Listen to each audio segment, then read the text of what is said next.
Hey, Zio here, and we're about to talk about censorship in China. Because, yeah, that sounds fun. Let's get into it, shall we?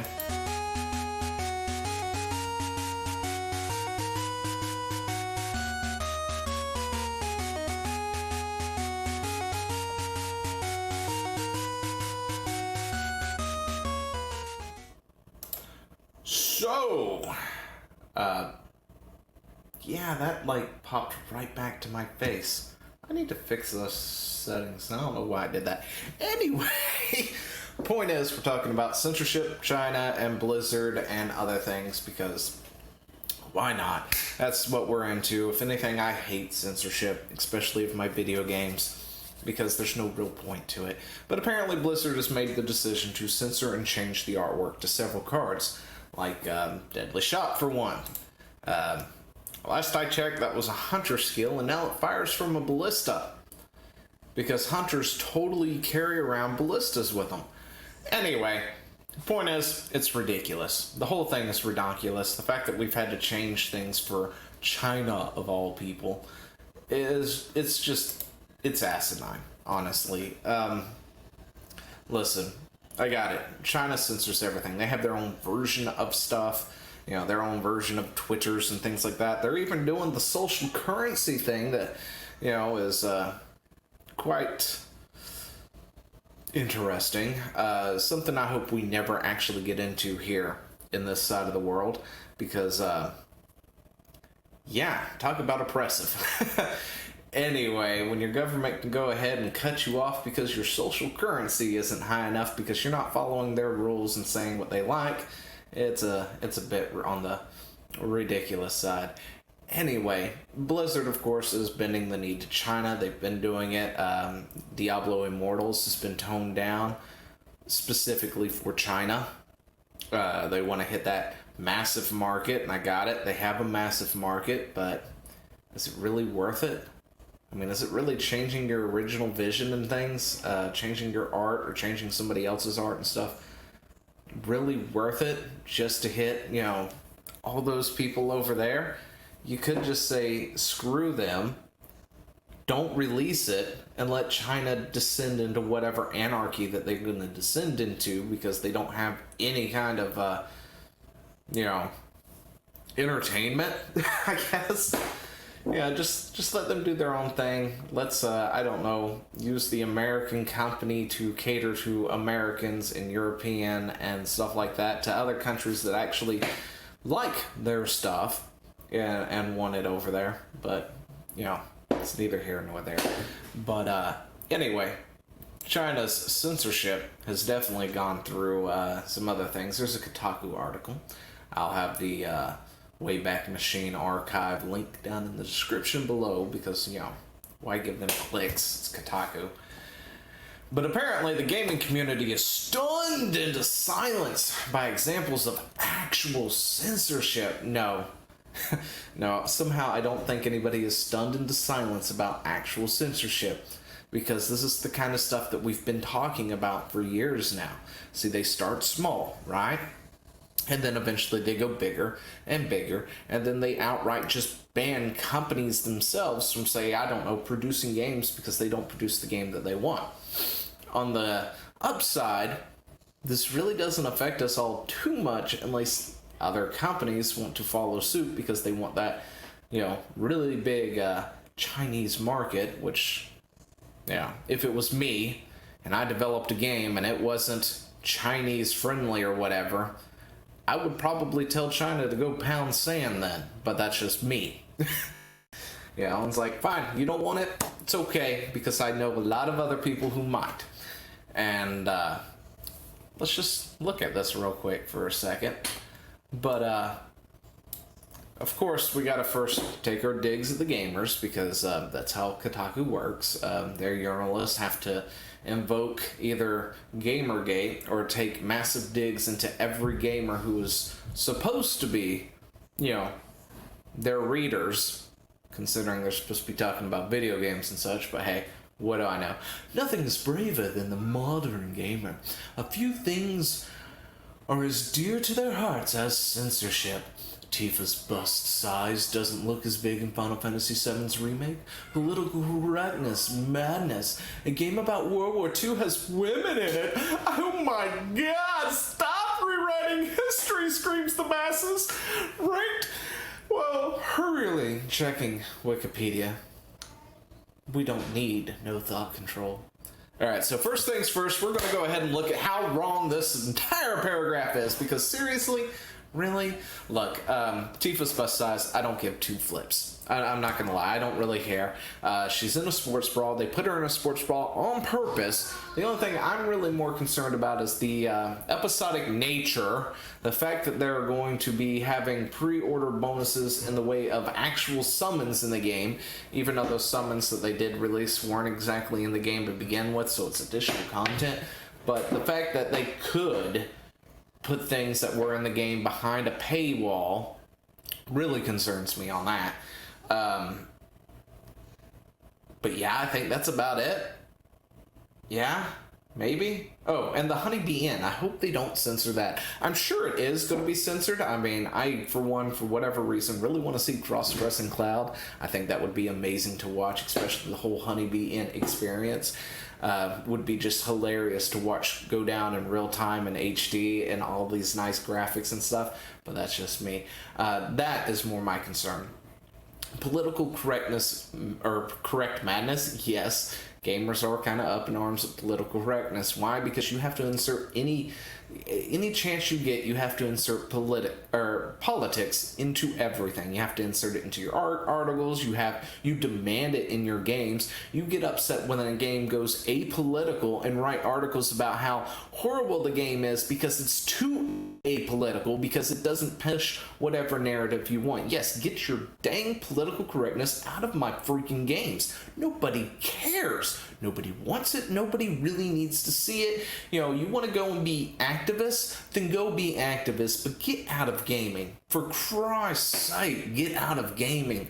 I don't know how much harder or how much louder anybody can really say that at this point. Nobody cares. Nobody cares if you seem to think that this is somehow an allegory to Nazis or Trump or Obama or whoever is going on, whatever it is. Nobody cares.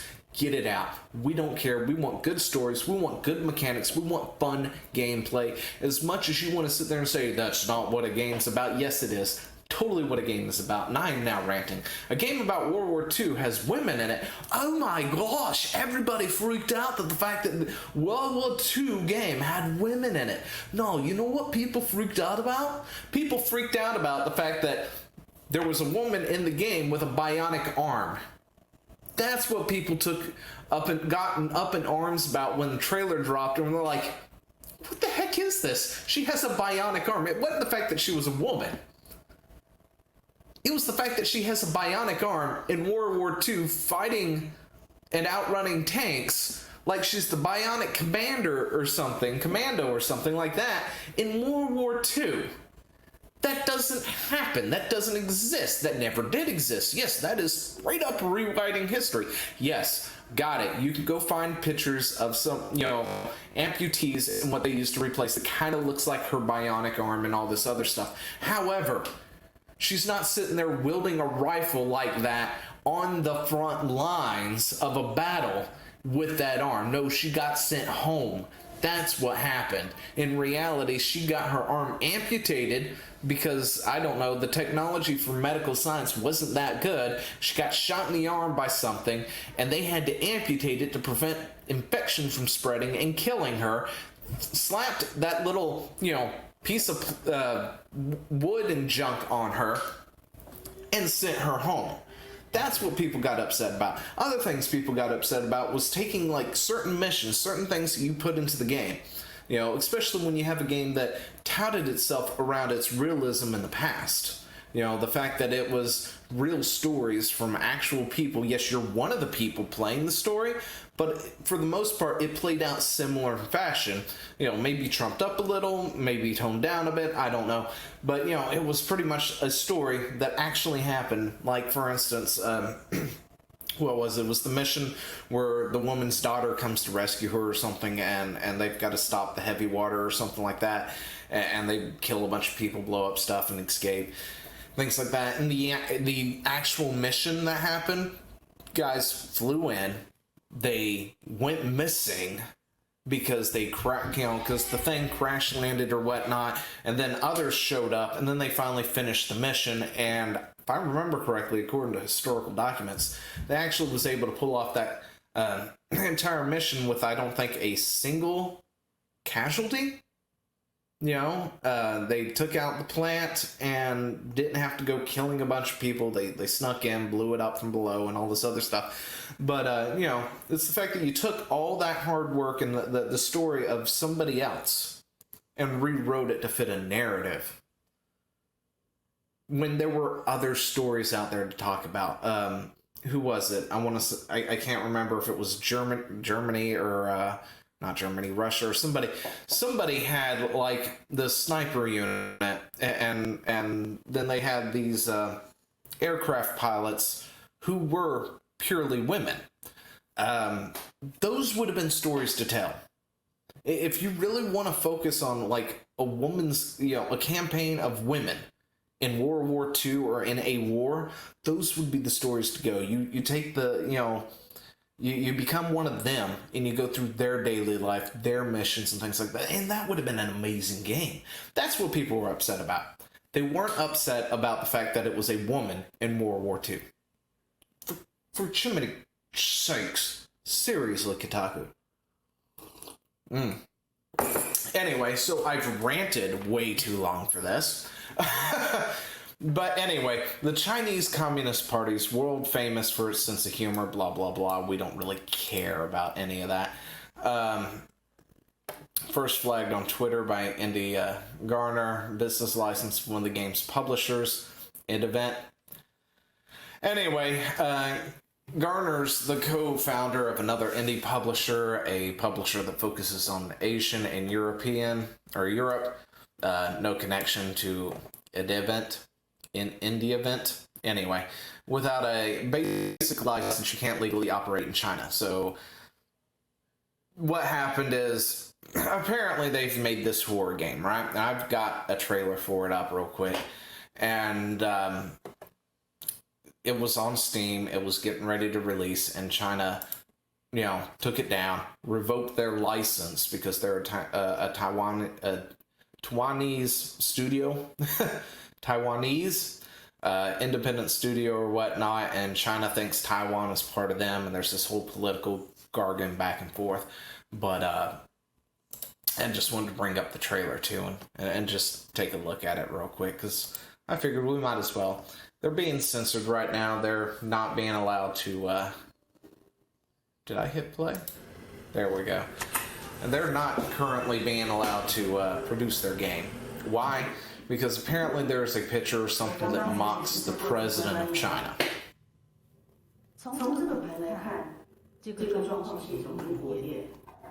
So let's just look at this real quick. I've ranted for so long already.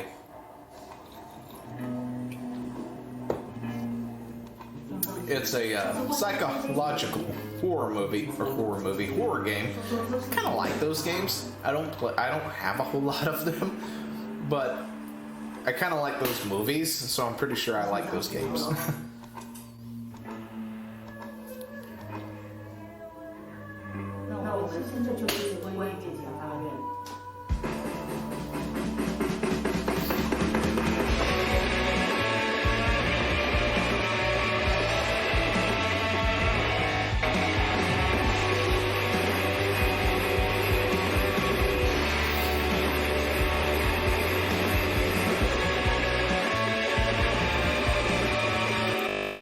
I mean, for an indie studio, it really doesn't look that bad at all, to be totally honest. I mean, there's a lot of good indie games out there every so often. This game looks like it'd be a nice game to play at night with all the lights off, because that's the best way to play these games, right?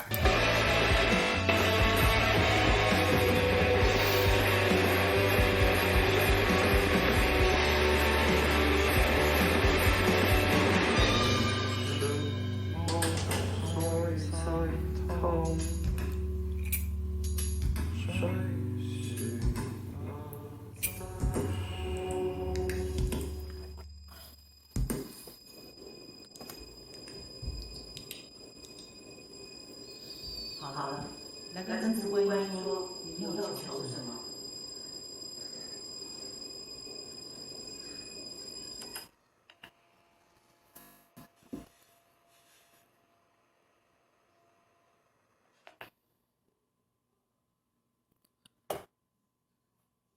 ？Anyway, there we go.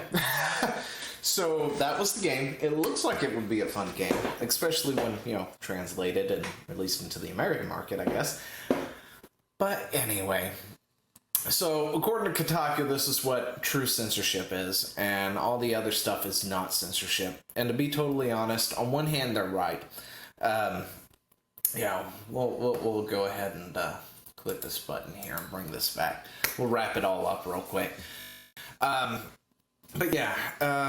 This is straight up censorship. They found something they don't like. They've shut down the studio. They revoked their license. They can't do anything. They're going to have to move out of the country to, I guess, operate at this point in time if they want to release this game at all. And but at the same time, the other stuff is also censorship. Where you're taking cards from a game and straight up changing how they look because it offends the Chinese government. That is also censorship. It may not be as big as straight up stripping somebody's business license and preventing them from operating kind of censorship, but it is still censorship nonetheless. When you're forced to strip out the blood and this, that, and the other in a game, all references to demons and cults and things like that because the Chinese market can't handle it. The Chinese government doesn't want it, whatever it is. Especially when the game is kind of designed around all that stuff. Y'all blue. That's censorship. Honestly, I'm fine with, listen, if you really, really want to break into the Chinese market, do two different games. Seriously. At this point in stage, deliver what you normally deliver to the masses that you built your company on, but then build a separate toned down version for China. It's going to cost you more money. It's going to take some more time. I guess a change in how you do things, like, certain assets aren't added to a certain point, and then you go ahead and, all right, this is going to be the finished product, translate that, throw that over there. Now let's finish up the game for, the American, the Europeans, India, whoever else. And then you add all the other assets that are problematic for China and finish the game that way. This way it saves a bit of time, saves some energy and other stuff. I mean, that's how I probably would think about doing it if you could do it that way. But hey, that's just me. Anyway, what do you think? Let me know down in the comments below. Censorship. Are there levels to this kind of thing? Are there not levels to it? Is it, Anyway, let me know down in the comments below. I will talk to you later. See ya. Hey, thanks for watching. Don't forget to leave a comment, smash that like button, and always subscribe for more. And of course, there are other videos floating around somewhere on the screen, so click one of those and see if you can find something that suits your fancy. Till then, I'll see you later. Bye.